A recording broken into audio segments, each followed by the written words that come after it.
Mount Auburn Cemetery is beautiful, timeless, and still available.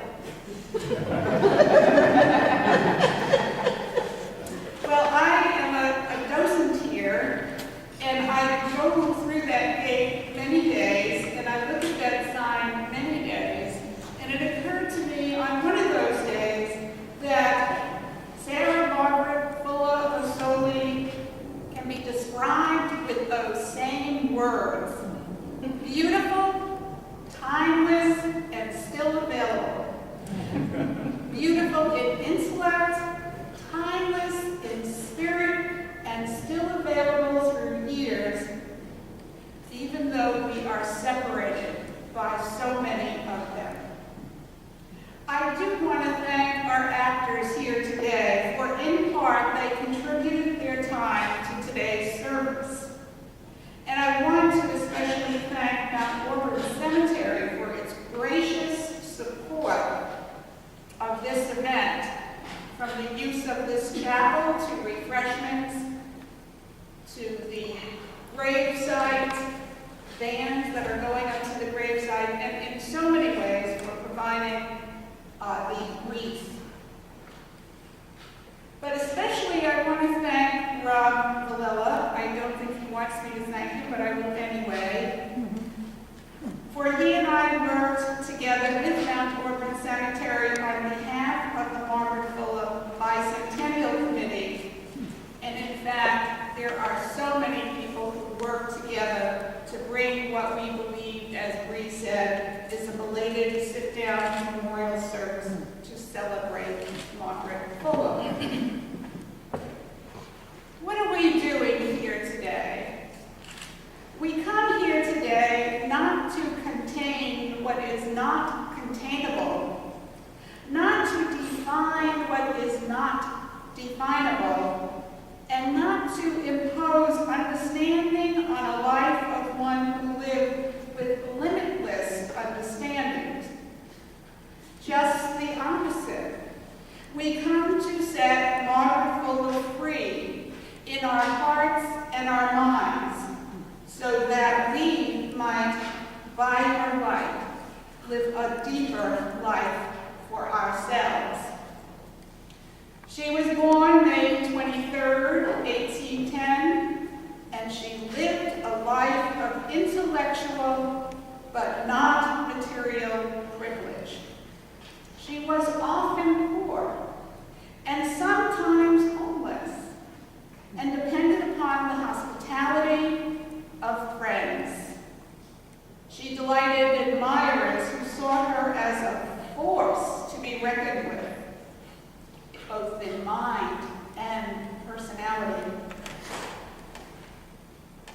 They admired her courage, her veracity, and her fidelity. But just remember this: once Margaret was your friend, beware. She held on, and she looked for ways to improve you. She died July 19, 1850, just 40 years. Bart Giamatti, the baseball philosopher, said that the most dangerous place in baseball for a player is second base. It's so far away from home. But you can die at third base too, he said. Well, Margaret Fuller was on third base, very close to home, when she died, not safely there yet.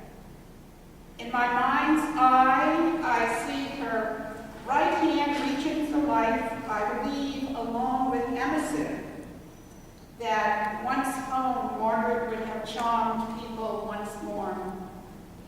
But her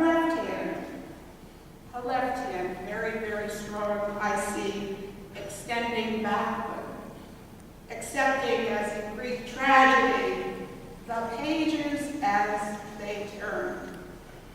I don't know for sure. That's my imagination speculating. So here we are on a summer Sunday afternoon in Mount Auburn Cemetery and in Bigelow Chapel. The sun is shining. It is hot out. But it is a day unlike the stormy July days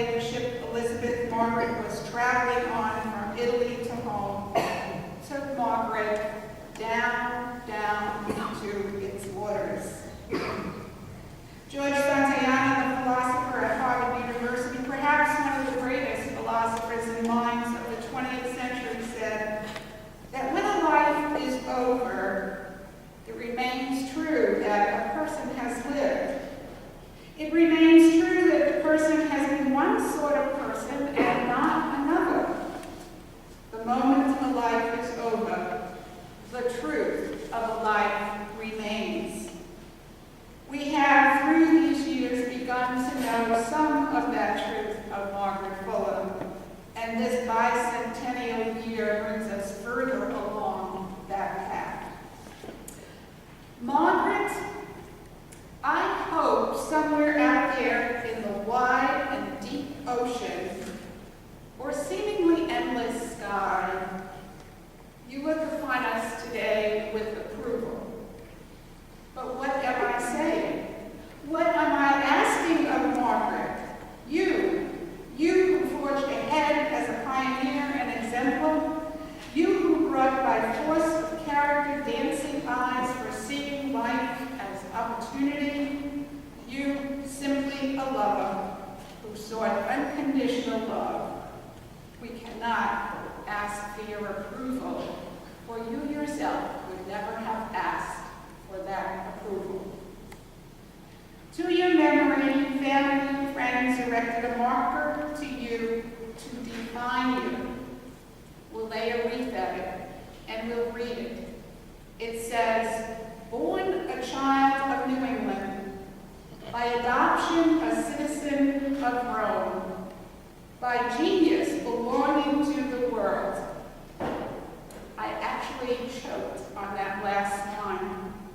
For Margaret, you belong to and answered to yourself and knew that self as a part of a central, all-pervading consciousness. And today, we are gathered here to honor that self.